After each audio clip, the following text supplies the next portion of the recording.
Je ne pense pas qu'il y ait quelqu'un qui n'ait jamais entendu le nom d'Alexandre le Grand. Il a été l'un des plus grands généraux de l'histoire, il n'a jamais perdu une bataille, il a conquis la majeure partie du monde connu et il a donné son nom à de nombreuses villes. Mais ce que la plupart des gens ignorent à son sujet, c'est ce qu'il aimait manger. Nous savons qu'il aimait les festins somptueux avec un plat comme cette ancienne recette de volaille à la sauce aux noisettes.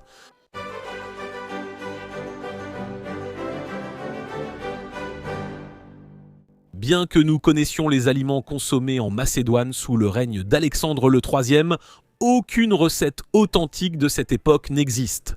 J'ai donc dû consulter d'autres sources anciennes pour trouver une recette représentative des ingrédients et du type de plat qu'ils auraient pu avoir. J'ai donc choisi cette recette d'Apicius pour l'Alitarius in avibus, une autre sauce pour les volailles. Poivre, persil, livèche, menthe séchée, cartame, verser du vin, ajouter des noisettes ou des amandes grillées, un peu de miel avec du vin et du vinaigre, assaisonné avec du garum. Ajoutez-y de l'huile dans une casserole, faites chauffer le tout, incorporez le céleri vert et la calamante, incisez les volailles et versez la sauce sur elles. Je pensais qu'une recette pour les volailles était appropriée car même si nous n'avons pas de recette de l'époque d'Alexandre, au IVe siècle avant JC, nous avons la description d'un festin de mariage macédonien qui a eu lieu peu après sa mort. Et il est dit que à peine s'étaient-ils installés sur les banquettes qu'on leur a présenté des coupes en argent, une pour chacun à garder comme la leur. Chaque invité avait également été couronné avant d'entrer d'une tiare en or. Après avoir vidé leur coupe, on leur a donné à chacun un plateau en bronze corinthien sur lequel se trouvait un grand pain. Il y avait aussi des poulets, des canards, des tourterelles, ainsi qu'une oie et une abondance de plats similaires empilés en hauteur. Beaucoup d'autres mets variés furent servis, après quoi arriva un second plateau en argent sur lequel reposait à nouveau un énorme pain. Et des oies, des lièvres, des chevreaux et des gâteaux aux formes curieuses. En plus, des pigeons, des tourterelles, des perdrix et beaucoup d'autres volailles. Parmi les nombreux plats servis, beaucoup sont des oiseaux. Vous pouvez donc utiliser n'importe quel oiseau, oie, poulet ou tourterelle selon ce que vous avez. J'ai choisi 2 poulettes car c'est ce qu'il y avait au magasin. Mais en réalité, ce n'est même pas l'oiseau qui compte, c'est plutôt la sauce, car c'est la sauce qui va donner à ce plat une saveur résolument antique, puisqu'elle utilise des ingrédients comme le garum. Donc, pour cette recette, il vous faudra 2 tasses ou 250 g de noisettes ou d'amandes, une cuillère à café de poivre long moulu ou de poivre noir. Le poivre long était très populaire dans le monde antique à cette époque, donc c'est ce que j'utilise, et je mettrai un lien dans la description pour savoir où vous pouvez en acheter en ligne. 2 cuillères à café de persil haché, 2 cuillères à café de livèche séchée ou fraîche, 1 cuillère et demie à café de menthe séchée, une pincée de filament de cartame. Vous pouvez aussi utiliser du safran, 1 tasse et demie ou 350 ml de vin rouge sec, 2 cuillères à soupe de miel, 2 cuillères à soupe de vinaigre de vin rouge, 2 cuillères à soupe d'huile d'olive et 2 cuillères à soupe de garum. Le garum était une sauce de poisson fermenté très populaire dans la Grèce antique puis dans la Rome antique et vous pouvez trouver d'excellentes versions modernes en ligne. Vous pouvez aussi le faire vous-même, mais je ne le recommande pas. Je l'ai fait, c'est vraiment beaucoup de travail. Il vous faudra aussi 2 cuillères à café de feuilles de céleri et 1 cuillère à café de calaman haché. Si vous ne trouvez pas de calaman, comme moi, utilisez de la catère ou de la menthe verte. D'abord, faites griller vos noisettes ou amandes. Vous pouvez soit le faire à la poêle, soit les mettre sur une plaque et les passer au four à 175 degrés Celsius ou 350 degrés Fahrenheit pendant environ 12 à 15 minutes en les remuant 1 ou 2 fois pendant la cuisson. La recette indique que vous pouvez utiliser des amandes ou des noisettes. J'ai choisi les noisettes malgré les avertissements de l'ancien qui affirmait qu'elles causent maux de tête, flatulences et font grossir plus qu'on ne le pense. Mais tant pis pour la graisse et les flatulences, j'imagine, parce que les noisettes sont absolument délicieuses. Alors prenez une casserole et ajoutez tous les autres ingrédients, sauf les feuilles de céleri et le calaman. Ensuite, mélangez le tout et ajoutez les noisettes moulues qui provoquent des flatulences. Mélangez à nouveau et mettez le tout sur le feu à feu moyen, puis portez à frémissement. Et pendant que ça mijote, remuez pendant environ 5 minutes, puis retirez du feu et ajoutez les feuilles de céleri et le calaman ou le substitut de calaman que vous utilisez. Et voilà la sauce. C'est vraiment tout ce qu'il y a à faire et elle peut être consommée de 2 façons. Vous pouvez soit rôtir, soit bouillir la volaille. À l'époque, il faisait souvent bouillir les oiseaux. Prenez la viande et trempez-la dans la sauce, mais si vous voulez vraiment que les saveurs ressortent, comme moi, vous pouvez aussi faire cuire la sauce avec la volaille. Pour cela, il suffit de badigeonner la volaille que vous utilisez avec une bonne quantité d'huile d'olive, puis de percer la poitrine de l'oiseau à plusieurs reprises avec un couteau, et enfin de verser la sauce sur la volaille en laissant les noisettes concassées former une croûte sur le dessus. Ensuite, mettez le tout au four à 400 degrés Fahrenheit, soit 205 degrés Celsius pendant 35 à 45 minutes, ou jusqu'à ce que la température interne atteigne 165 degrés Fahrenheit. Et pendant que ça rôtit, je voulais simplement vous rappeler qu'un autre excellent cadeau pour les fêtes est le livre de recettes Tasting History, parfait pour l'amateur d'histoire ou de gastronomie dans votre entourage. Cependant, s'ils veulent savoir ce qu'Alexandre le Grand mangeait, eh bien, ils devront regarder cette vidéo.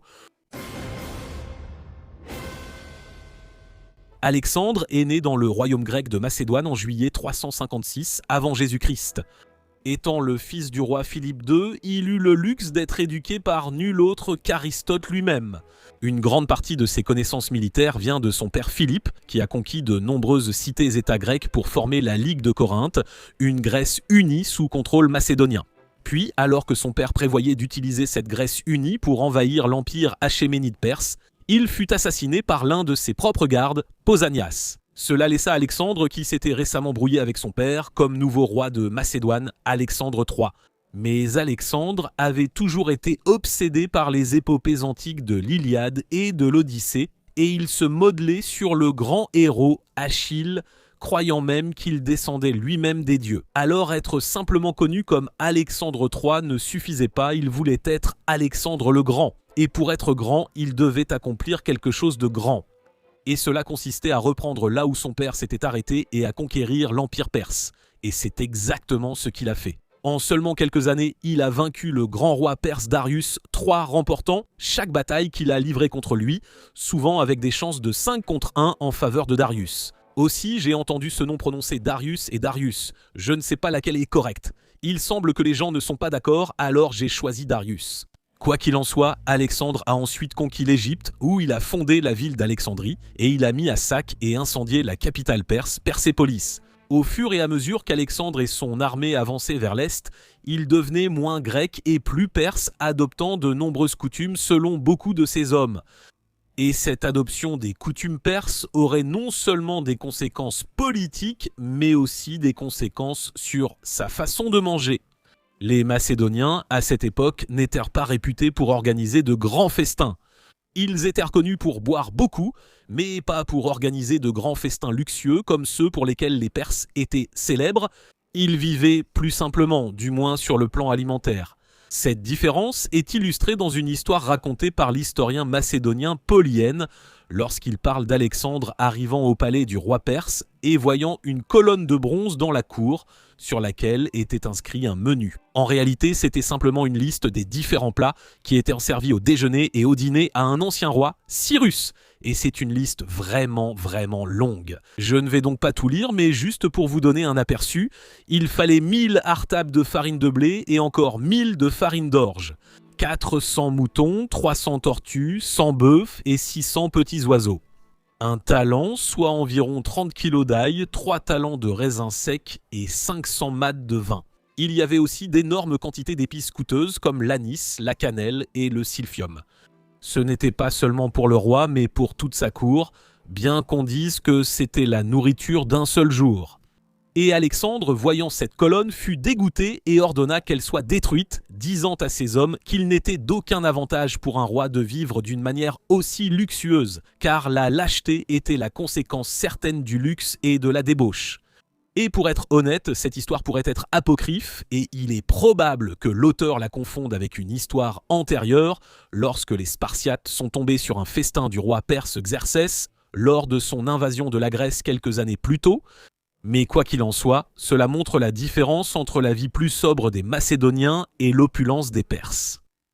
Mais cela n'allait pas durer, car une fois qu'Alexandre eut goûté à cette opulence, il changea rapidement d'avis et tomba vite amoureux des grands festins somptueux.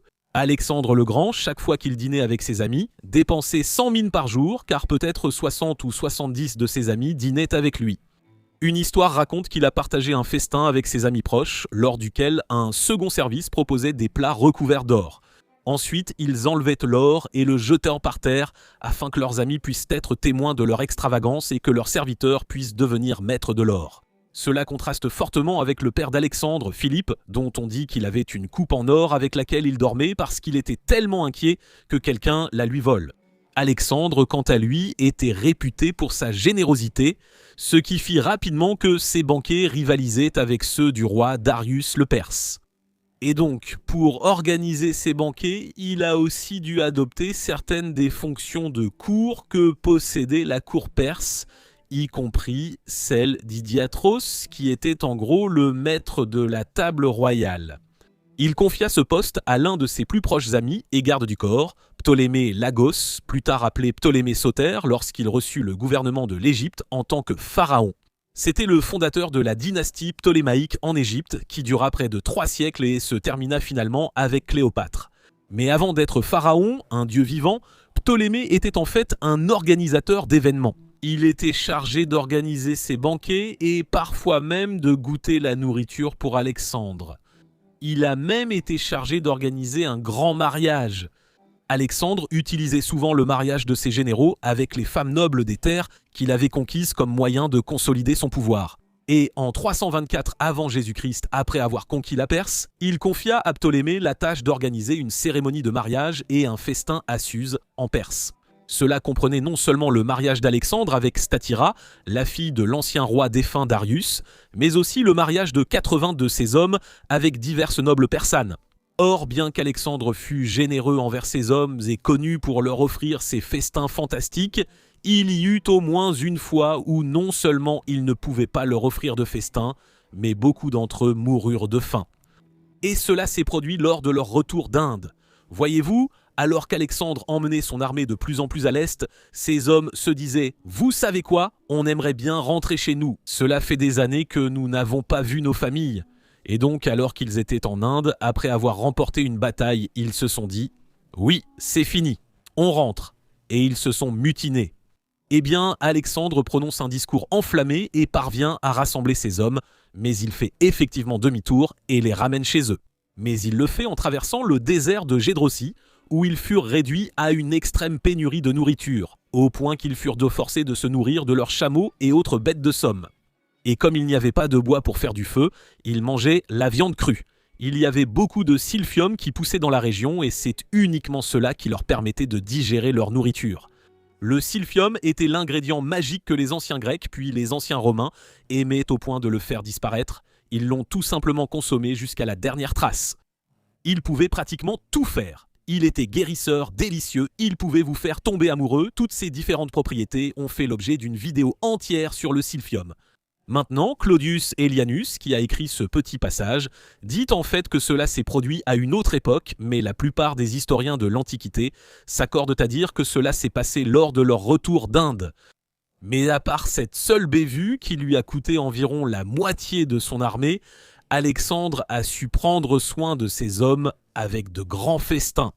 Bien que selon un historien postérieur, Plutarque, Alexandre ne se serait jamais laissé aller à l'excès lors de ses banquets, il était tellement modéré dans sa façon de manger que lorsque des poissons rares ou des fruits lui étaient envoyés, il les distribuait à ses amis et souvent ne gardait rien pour lui-même. Sa table, cependant, était toujours magnifique et ses dépenses augmentaient avec sa bonne fortune jusqu'à atteindre 10 000 drachmes par jour. Plutarque relate l'histoire d'Ada de Carie, la Carie étant une région de l'actuelle Turquie méridionale. Et après qu'Alexandre ait conquis cette région, il fit de cette femme la reine de Carie et l'appela même sa mère. En effet, dans la bonté de son cœur, elle avait l'habitude de lui envoyer chaque jour de nombreux mets et douceurs. Et finalement, elle lui offrit les plus habiles. Boulangers et cuisiniers, il disait qu'il n'en voulait aucun, car il avait de meilleurs cuisiniers qui lui avaient été donnés par son précepteur Léonidas. Pour son petit déjeuner, en effet, une marche de nuit et pour son souper, un léger petit déjeuner. Maintenant, peut-être que ces histoires sont vraies. Peut-être qu'Alexandre préférait marcher rapidement plutôt que de prendre son petit déjeuner. Mais peut-être aussi que Plutarque, qui vit plusieurs siècles après la mort d'Alexandre, attribue à Alexandre des caractéristiques de ce qui, pour Plutarque, était un héros de son époque. Des caractéristiques de force et de tempérance. Il a fait de même avec Alexandre en abordant sa consommation d'alcool, soulignant qu'Alexandre était moins porté sur le vin qu'on ne le pensait. Cette croyance venait du fait qu'il passait plus de temps à parler qu'à boire à chaque coupe. Donc oui, même si Alexandre restait assis pendant des heures avec une coupe de vin à la main, il la faisait durer tout ce temps.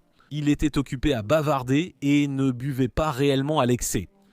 Sauf que pratiquement aucun des autres historiens de l'Antiquité n'est d'accord avec cela. Claude Élien dit que même Alexandre lui-même aurait bu plus que n'importe quel homme. Et selon Éphèse l'Olympien, il n'y avait pas que Alexandre, mais tous les Macédoniens. Les Macédoniens n'avaient aucune notion de modération dans la boisson, mais commençaient tout de suite par d'énormes rasades avant de manger, de sorte qu'ils étaient ivres avant même que le premier plat ne soit retiré de la table et qu'ils ne pouvaient pas profiter du reste du banquet. Et ils appréciaient ce vin rafraîchi et se donnaient beaucoup de mal pour rendre cela possible. L'un des compagnons qui a réellement voyagé avec Alexandre en Perse a raconté qu'au cours d'un siège, Alexandre creusa 30 grandes tranchées proches les unes des autres et les remplit de neige. Il recouvrit ensuite la neige de branches de chêne, car ainsi la neige durerait longtemps, et ils utilisaient cela pour rafraîchir le vin afin de le boire plus frais.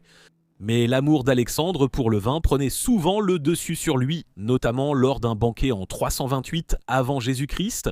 Il avait nommé son ami Clitus, un homme qui lui avait sauvé la vie à la bataille du Granique, satrape ou gouverneur de la Bactriane. Et pour fêter cela, Alexandre décida d'organiser un grand banquet où ils burent beaucoup. Et à mesure qu'ils buvaient, ils commencèrent à se disputer sur des questions militaires. Et finalement, Clitus rappela à Alexandre qu'il lui avait sauvé la vie, ce qui ne plut pas du tout à Alexandre. Et puis, alors qu'Alexandre se vante de toutes les grandes choses qu'il a accomplies, Clitus dit qu'en réalité, il ne fait que suivre les traces de son père, Philippe. Eh bien, Alexandre déteste vraiment cela, et dans un accès de rage, il saisit une lance à un de ses gardes et la lance sur Clitus, le tuant. Immédiatement, Alexandre est rempli de remords, prend la lance et la pose contre le mur, avec l'intention de se jeter dessus lui-même, pensant qu'il n'était pas convenable pour lui de vivre après avoir tué son ami sous l'influence du vin. Évidemment, il ne l'a pas fait puisqu'il est ensuite parti conquérir la majeure partie du monde connu, mais on savait que le vin avait souvent le dessus sur lui. En fait, il existe des théories selon lesquelles cela aurait contribué à sa mort prématurée. On ne sait pas exactement ce qui a causé sa mort, mais cela n'a certainement pas arrangé les choses, du moins selon les sources antiques. Voyez-vous, lorsqu'il n'avait que 32 ans, il se trouvait à Babylone lorsqu'il a reçu de mauvais présages, et il prenait les présages très au sérieux. Il était donc maussade et a décidé qu'il allait offrir des cadeaux, des sacrifices aux dieux pour attirer la chance, et ces sacrifices étaient ensuite consommés par les gens. Alors ils ont organisé un grand banquet, il festoyait avec ses amis et buvait jusque tard dans la nuit. Selon plusieurs sources antiques, ces festins et beuveries avaient lieu chez l'un de ces hommes, Médus. Et le lendemain, comme on le fait après une nuit entière à boire, il se leva, prit un bain et dormit. Puis il soupa de nouveau chez Médus et but encore jusqu'à tard dans la nuit. Après s'être retiré de la fête arrosée, il prit un bain, puis mangea un peu et dormit là parce qu'il se sentait déjà fiévreux. Ce cycle de bain pris, alors qu'il était fiévreux, de sieste, de repas et de beuverie, se répéta le lendemain, puis les jours suivants, jusqu'à ce qu'il meure finalement.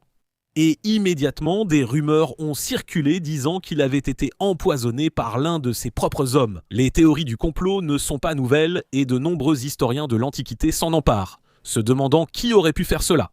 Mais Plutarque et Arien disent de tous les deux, en gros, qu'il est mort d'un excès d'alcool et d'une fièvre. Donc, juste pour être prudent, je ne vais pas boire comme Alexandre, mais je vais manger comme Alexandre. Et nous y voilà, un coquelet rôti avec une sauce aux noisettes. Je vais donc goûter une petite cuisse ici. Vous pouvez voir qu'il y a vraiment une croûte qui s'est formée dessus. Le parfum est puissant, mais pas de façon désagréable. C'est comme, en fait, c'est ce garum, je pense. Ça ressort vraiment et ça ajoute ce parfum intéressant qu'on ne retrouve qu'avec la sauce de poisson. Allons-y.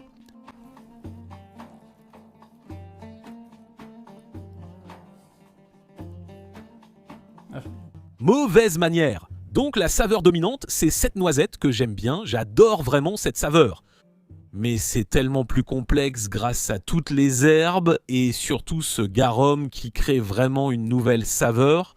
On ne distingue vraiment qu'une chose, les noisettes. Tout le reste apporte sa contribution et ensemble, ils créent cette nouvelle saveur.